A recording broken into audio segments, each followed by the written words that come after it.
नमस्कार दोस्तों, आज हम सुनेंगे वैकुंठ चतुर्दशी की कथा। वैसे तो हर महीने में चतुर्दशी तिथि पड़ती है, लेकिन कार्तिक मास के शुक्ल पक्ष की चतुर्दशी बेहद खास मानी जाती है। कार्तिक शुक्ल चतुर्दशी को वैकुंठ चतुर्दशी कहते हैं।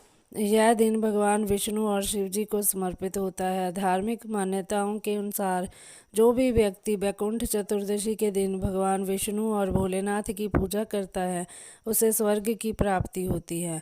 साथ ही जीवन के अंत समय में उसे भगवान विष्णु के धाम वैकुंठ में स्थान मिलता है। वैकुंठ चतुर्दशी एकमात्र ऐसा दिन है जब शिव जी को तुलसी और विष्णु जी को बेलपत्र चढ़ाई जाती है। इस दिन सुबह स्नान आदि के बाद व्रत रखना चाहिए और रात में भी भगवान विष्णु की कमल के फूलों से पूजा करनी चाहिए। इस दिन शिव जी को तुलसी अर्पित करना चाहिए। ऐसा कहा जाता है कि वैकुंठ चतुर्दशी के दिन भगवान विष्णु ने भी श्री हरि की पूजा की थी। इस साल यह चतुर्दशी 14 नवंबर को पड़ रही है। यह कार्तिक पूर्णिमा से एक दिन पहले होती है। आइए जानते हैं इसकी कथा के बारे में। वैकुंठ चतुर्दशी की पौराणिक कथा के अनुसार एक बार की बात है, नारद जी पृथ्वी लोक से घूमकर वैकुंठ धाम पहुंचते हैं। भगवान विष्णु उन्हें आदरपूर्वक बिठाते हैं और प्रसन्न होकर उनके आने का कारण पूछते हैं। नारद जी कहते हैं, हे प्रभु, आपने अपना नाम कृपा निधान रखा है। इससे आपके जो प्रिय भक्त हैं वही तर पाते हैं, जो सामान्य नर नारी हैं वह वंचित रह जाते हैं। इसलिए आप मुझे कोई ऐसा सरल मार्ग बताएं जिससे सामान्य भक्त भी आपकी भक्ति कर मुक्ति पा सकें। यह सुनकर विष्णु जी बोले, हे नारद, मेरी बात सुनो। कार्तिक शुक्ल पक्ष की चतुर्दशी को जो भी नर नारी व्रत का पालन करेंगे और श्रद्धा भक्ति से मेरी पूजा अर्चना करेंगे, उनके लिए स्वर्ग के द्वार साक्षात खुले होंगे। इसके बाद विष्णु जी जय विजय को बुलाते हैं और उन्हें कार्तिक चतुर्दशी को स्वर्ग के द्वार खुला रखने का आदेश देते हैं। भगवान विष्णु कहते हैं कि इस दिन जो भी भक्त मेरा थोड़ा सा भी नाम लेकर पूजन करेगा वह वैकुंठ धाम को प्राप्त करेगा। आइए सुनते हैं इसकी दूसरी कथा। पौराणिक कथा के अनुसार एक बार भगवान विष्णु महादेव का पूजन करने के लिए काशी आए।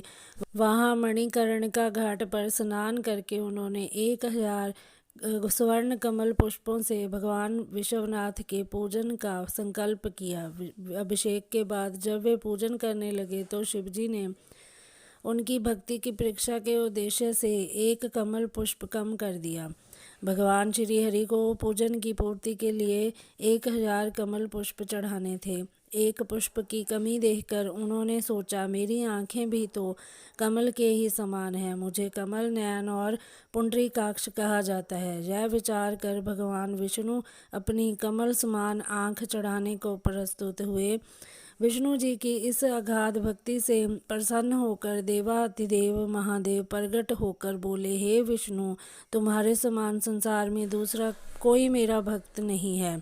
आज की यह कार्तिक शुक्ल चतुर्दशी अब वैकुंठ चतुर्दशी कहलाएगी और इस दिन व्रत पूर्वक जो पहले आपका पूजन करेगा उसे वैकुंठ लोक की प्राप्ति होगी।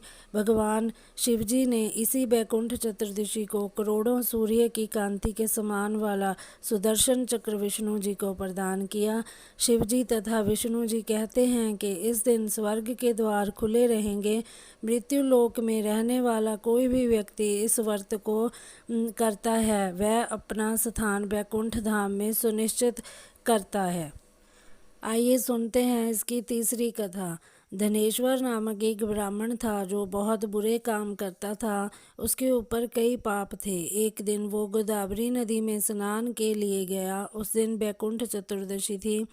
कई भक्तजन उस दिन पूजा अर्चना कर गोदावरी घाट पर आए थे। उस भीड़ में धनेश्वर भी उन सभी के साथ था। इस प्रकार उन श्रद्धालुओं के स्पर्श के कारण धनेश्वर को भी पुण्य मिला। जब उसकी मृत्यु हो गई तब उसे यमराज लेकर गए और नरक में भेज दिया।